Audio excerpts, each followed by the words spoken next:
Hello friends, welcome to my channel Physics is Love.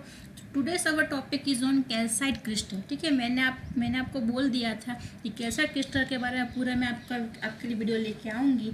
तो ये हाजिर हो गया है आपके लिए वीडियो. पूरा इसके बारे में है, मतलब कि उसका कौन कौन सी प्रॉपर्टीज़ होगी, उसमें कौन कौन से मतलब कि क्या क्या होता है अंदर, वो सब आपको समझ में आ जाएगा. ओके, तो what is the calcite crystal. तो फर्स्ट ऑफ ऑल तो कैल्साइट क्रिस्टल क्या है? यूनिएक्सल क्रिस्टल है. ठीक है, हमने कल यूनिएक्सल क्रिस्टल के बारे में पढ़ लिया था कि क्या होता है यूनिएक्सल क्रिस्टल, कि उसमें एक रे होगा ओ रे और दूसरा होगा ई रे. ठीक है, और हमने और एक टाइप पढ़ा था बाई एक्सियल क्रिस्टल, जिसमें पढ़ा था कि दोनों जो रिफ्रैक्टेड रे होंगे वो दोनों होंगे ई रे. ठीक है, उसमें हमने एग्जाम्पल वो सब पढ़ लिया है. तो ये कैल्साइट क्रिस्टल जो है वो क्या है? यूनिएक्सल क्रिस्टल है. अब ये कैसा क्रिस्टल और क्या है? रोम्बोहेड्रल. रोम्बोहेड्रल कैसा दिखता है? ऐसा दिखता है. ठीक है, तो यहाँ पे ये रोम्बोहेड्रल कैसे है, मतलब कि देखिए यहाँ ये थोड़ा सा स्क्वायर टाइप का है पर थोड़ा झुका हुआ है. ओके, मतलब कि जैसे पैरेललोग्राम बनता है वैसे है. ओके, यहाँ पे ये जो ये दिख रहा है ये 102 डिग्री बनता है और सेकंड यहाँ एक और बनता है. ठीक है, उसको वो होगा हमारा 78. यहाँ पे एक और बनेगा. ठीक है, ऐसे वो होगा हमारा 78. तो यहाँ पे जो हर एक फेस है, 6 फेसेस इसके हैं. ठीक है, ये अप वाला, डाउन वाला, ये राइट साइड, लेफ्ट साइड, पीछे और आगे. ठीक है, टोटल 6 फेसेस हैं. तो 6 फेसेस जो है पैरेललोग्राम के, उसमें जो एंगल्स है और वो 102 डिग्री और 78 डिग्री वैसे बनेगा. जो थोड़ा सा झुका हुआ है, इसीलिए जहाँ से झुका हुआ है वो एंगल छोटा होगा. जैसे कि ये एंगल ये छोटा होगा और जहाँ पे ये राइट हैंड साइड ये एंगल होगा बड़ा, मतलब कि छोटा एंगल होगा 78 डिग्री का और जो बड़ा एंगल होगा वो 102 डिग्री का होगा. ओके, यहाँ पे जो एंगल के एजिस है जो आपको दिख रहा है, ये एज, ये एक ये एज है. ठीक है, ये एक ये एज है, एक ये, मतलब कि टोटल 8 एजिस होते हैं. उसमें जो अगर हम सामने वाले एजिस की बात करें, एकदम ऑपोजिट एज की बात करें, एक फर्स्ट ये और एक ये, जैसे कि यहाँ पे ये एक ये. ठीक है, ऐसे सामने से ऐसे मैं क्रॉस बना देती हूँ, इसका समझ में आया आपको. ये राइट वाले दो, क्रॉस वाले दो, फिर ये राउंड वाले दो. ठीक है, फिर ये स्पाइरल वाले दो. ठीक है, वैसे आपको टोटल 8 कॉर्नर्स है, मतलब कि 4 आपको पेयर्स मिलेंगे सामने वाले. ओके, और हर एक जो पेयर है उसमें से आप लोग पास करवा सकते हो ऑप्टिक एक्सिस. तो यहाँ पे जो एक्सिस पास हो रही है ये कॉर्नर से ये कॉर्नर तक, इसको क्या बोलेंगे हम? Optic axis. ठीक है, और ये जो कॉर्नर्स है जहाँ से ऑप्टिक एक्सिस पास हो रही है, जिसको बोलेंगे ब्लंट कॉर्नर्स. ये जो ब्लंट कॉर्नर्स है जिसमें से ऑप्टिक एक्सिस पास हो रही है, अभी कैल्साइट क्रिस्टल है उसमें ओनली 1 ऑप्टिक एक्सिस पास होगी. बट 1 ऑप्टिक एक्सिस तो है, बट उसके पैरेलल जितने भी हम लाइंस बनाए, पैरेलल ही बनानी है. ठीक है, ये ऑप्टिक एक्सिस है, उसके पैरेलल जितने भी लाइंस बनाए वो सब भी क्या बोलते हैं? उसको ऑप्टिक एक्सिस ही बोलते हैं. ठीक है, ऑप्टिक एक्सिस एक्चुअल में होता क्या है, तो ये हमारा नेक्स्ट पॉइंट है. What is the optic axis? So a line bisects any of the blunt corners known as optic axis. जैसे कि हमने यहाँ पे देखा कि जो ऑपोजिट पॉइंट्स है, ऑपोजिट कॉर्नर्स है, जैसे कि हमने क्रॉस बनाया है, स्पाइरल बनाया है, राउंड बनाया है, ये सब हमारे ब्लंट कॉर्नर्स है, ऑपोजिट कॉर्नर्स. ठीक है, next one is optic axis. तो ऑप्टिक एक्सिस क्या होता है? A line bisects any of the blunt corners known as optic axis. Okay, कोई भी ऐसे कॉर्नर्स, 2 ऑपोजिट कॉर्नर्स जहाँ से लाइन पास होती हो, बाइसेक्ट करती हो, उसको बोलेंगे ऑप्टिक एक्सिस. जैसे कि हमने यहाँ पे देखा है कि ये जो लाइन है, ये राइट का निशान 2, क्रॉस के 2, स्पाइरल वाले और फिर ये राउंड वाले, ये जो ऑपोजिट कॉर्नर्स है वहाँ से अगर पास होगी उसको क्या बोलेंगे? Blunt corners. अगर वहाँ से पास होती है लाइन उसको बोलेंगे optic axis. Okay, also any line parallel to this line is also called optic axis. तो जैसे मैं आपको पहले बोल दिया है कि जो भी लाइन है उसके पैरेलल अगर कोई भी लाइन हो उसको भी क्या बोल सकते हैं आप, ऑप्टिक एक्सिस। ठीक है, अभी ये ऑप्टिक एक्सिस है, उसकी direction is a direction the specific line in the crystal, बरोबर। तो यहाँ पे कोई भी ऑप्टिक एक्सिस है, optic axis is a direction and not a specific line in the crystal. Optic axis क्या है, एक डायरेक्शन है, ऐसी कोई लाइन नहीं कि भी यहाँ से कोई ये लाइन जा रही है क्रिस्टल में, ऐसा नहीं। क्रिस्टल तो क्रिस्टल ही होता है, बट उसमें से कोई डायरेक्शन बतानी हो कि भाई यहाँ से कोई रे जा रहा है, तो अगर वो ब्लंट कॉर्नर में से पास हो रही है रे, तो उसको हम ऑप्टिक एक्सिस बोल सकते हैं। ओके, ब्लंट कॉर्नर में से रे पास नहीं हो रहा है तो उसको हम नहीं बोल सकते। ओके, अभी नेक्स्ट वन, ये जो ऑप्टिक एक्सिस है एक्चुअली ये जो क्रिस्टल की अगर सिमेट्री होगी, ठीक है, ये क्रिस्टल की सिमेट्री होगी एंड ये जो रे है लाइट का वो ऑप्टिक एक्सिस के अलोंग पास होगा, तो उसमें डबल रिफ्रैक्शन नहीं होगा। जैसे कि हमने आगे बोला कि ये जो हमारा क्रिस्टल है, ठीक है, ये हमारा क्रिस्टल है, रैंडम ड्रॉ कर दिया है मैंने, इसमें से लाइन पास हो रही है, ये ई रे है, ये हमारा ओ रे है। ये जो लाइन पास हो रही है, अगर ये जो रे है, अगर ये इंसिडेंट रे है ऑप्टिक एक्सिस में से पास हो, अगर ये ब्लंट कॉर्नर है, ये दो ब्लंट कॉर्नर है, वो ऑप्टिक्स एक्सिस ये है, अगर यहाँ से कोई रे पास हो रहा है, ठीक है, ऑप्टिक एक्सिस थ्रू जा रहा है, तो वहाँ पे टू रेज बाइफरगेट नहीं होने वाले।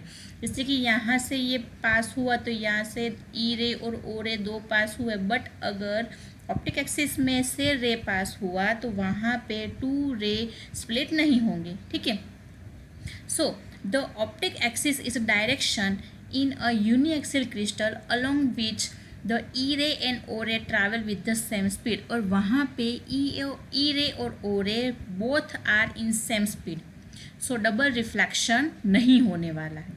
ओके, तो ये बात आपको खास ध्यान में रखनी है कि ऑप्टिक एक्सिस है उसमें से अगर पास हो रहा है रे तो वहाँ पे स्प्लिट नहीं होगा, मत means E ray and O ray both are in same speed. Next one is principal section. This is the very important point. What is the principal section? The plane containing optic axis and perpendicular to a pair of opposite faces of the crystal is called the principal section as the crystal for that pair of faces. थोड़ा सा लंबा है but इसका simple meaning क्या निकलता है मैं एक आपको यहाँ पे दिखा देती हूँ, आपको समझ में आ जाएगा। जैसे कि ये है, ठीक है, ये हमारा स्क्वायर है, ये जो स्क्वायर है यहाँ पे आप देख सकते हो, जैसे कि ये फिगर है, ये फिगर में क्या है कि यहाँ से रे पास हुआ, ये रे यहाँ से पास हुआ, एक रे स्ट्रेट गया, एक रे डाइवर्ट हो गया, मतलब कि एक ई रे बना और एक ओ रे बना। और हमने आगे देखा, जैसे देखा कि कोई भी सेक्शन है, ठीक है, प्रिंसिपल सेक्शन में अगर हो उसमें प्रॉपर मतलब कि एग्जैक्ट 90 डिग्री नहीं बनता है, कुछ एंगल बनता है। तो यहाँ पे कौन सा एंगल बना है, 109 डिग्री और 71 डिग्री। ठीक है, तो अब थोड़ा सा समझिए। A plane containing optic axis, plane जिसमें ऑप्टिक एक्सिस हो, ये रही हमारी ऑप्टिक, ये डॉटेड लाइन है ना, ये हमारी ऑप्टिक एक्सिस है। ठीक है, तो plane containing optic axis and perpendicular to a pair of opposite faces of the crystal is called a principal section as the crystal for that pair of faces।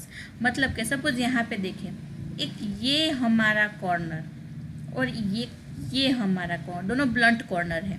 दोनों blunt corner में से अगर मैं ये लाइन पास करूँ जो है हमारी ऑप्टिक एक्सिस, ओके, ये जो ऑप्टिक एक्सिस है वहाँ से अगर पास करती हूँ तो ये ऑप्टिक एक्सिस और perpendicular to the pair of opposite faces, मतलब कि perpendicular to the pair of opposite faces. अभी ये जो ऑप्टिक एक्सिस पास हुई उसके परपेंडिकुलर एक होगा ये हमारी जो सामने दिख रहा है वो फेस, ये आगे वाला फेस, ठीक है, और उसका ऑपोजिट फेस मतलब कि होगा ये पीछे वाला फेस, दिस वन। ठीक ठीक है, ये फेस, दो फेज हो गए, दोनों ऑपोजिट है और दोनों है वो ऑप्टिक एक्सिस के परपेंडिकुलर है। ठीक है, तो पेयर हो गई, ये आगे वाला और पीछे वाला एक पेयर हो गई, left one this, right one this दूसरी पेयर, और एक upper side and lower side तीसरी पेयर। मतलब कि यहाँ पे आपको दिख रहे हैं टोटल 6 फेसिस एंड 3 पेयर्स। तो क्या क्या बोलेंगे हम यहाँ पे, 3 प्रिंसिपल सेक्शंस। ओके, मतलब कि जितनी पेयर बनेगी उतने प्रिंसिपल सेक्शन बनेंगे, बट यहाँ पे कंडीशन क्या है कि ऑप्टिक एक्सिस होनी चाहिए। ठीक है, ऑप्टिक एक्सिस होनी चाहिए, कोई भी रैंडम एक्सिस नहीं चलेगी, ऑप्टिक एक्सिस होनी ज़रूरी है। और दो अपोजिट फेसिस हो और बीच में ऑप्टिक एक्सिस हो तो उसको हम बोल सकते हैं प्रिंसिपल सेक्शन। और यहाँ क्रिस्टल में next one is as the opposite faces of the crystal parallel, the rays come out parallel to the incident ray। यहाँ पे आपको प्रॉपर समझ में आ जाएगी, अगर ऑपोजिट फेसेस है क्रिस्टल में, दोनों पैरेलल है, तो जो रे आएगा वो भी पैरेलल ही आएगा। ठीक है, इंसिडेंट रे है, उससे पैरेलल ही रे बाहर निकलने वाला है। क्रिस्टल के अंदर जो ओ रे है वो always lies in the plane of incidence, while E ray does not lie in the plane of incidence. O ray है वो ऑलवेज क्या होगा, प्लेन ऑफ इंसिडेंट के अंदर ही होने वाला है, प्लेन ऑफ इंसिडेंस। ठीक है, हमने यहाँ पे देखा था ऐसे प्लेन ऑफ इंसिडेंस है, यहाँ से जा रहा है रे। तो अगर आप देखें क्रिस्टल के अंदर जहाँ जो भी प्लेन से जा रहा है वो प्लेन में ओ रे होगा, बट ई रे नहीं होगा। ठीक है, but plane of incident only when plane of incidence is the principal section. अगर प्रिंसिपल सेक्शन हुआ तो हम बोल सकते हैं कि भाई नहीं, वहाँ पे ई रे भी प्लेन ऑफ इंसिडेंट के अंदर ही होने वाला है। तो ओ रे प्लेन ऑफ इंसिडेंट के अंदर ही होगा, बट ई रे नहीं होगा। ई रे कब होगा कि जब प्रिंसिपल सेक्शन के अंदर से अगर जा रहा है रे, तो उसको हम बोल सकते हैं कि वहाँ पे ई रे भी प्लेन ऑफ इंसिडेंट के अंदर ही होगा। If a dot is made on the paper and then calcite crystal is pressed on it, 2 images are seen through the crystal। कैसे किस दिखाई देगी, तो कुछ ऐसा दिखाई देगा। ठीक है, कि अगर कोई प्लेन है, जैसे कि ये हमने एक प्रिंसिपल सेक्शन बना दिया है, ठीक है, एक फेज बना दिया है, 2 पैरेलल फेज में से एक फेज है, तो वहाँ पे अगर हम ओ रे और ई रे, 2 रे है, एक हम डॉट बना दे बीच में, ये जो ओ रे है वहाँ पे ये बीच में ऐसे हमने डॉट बना दिया। ठीक है, ये डॉट है, ये डॉट बना दिया है।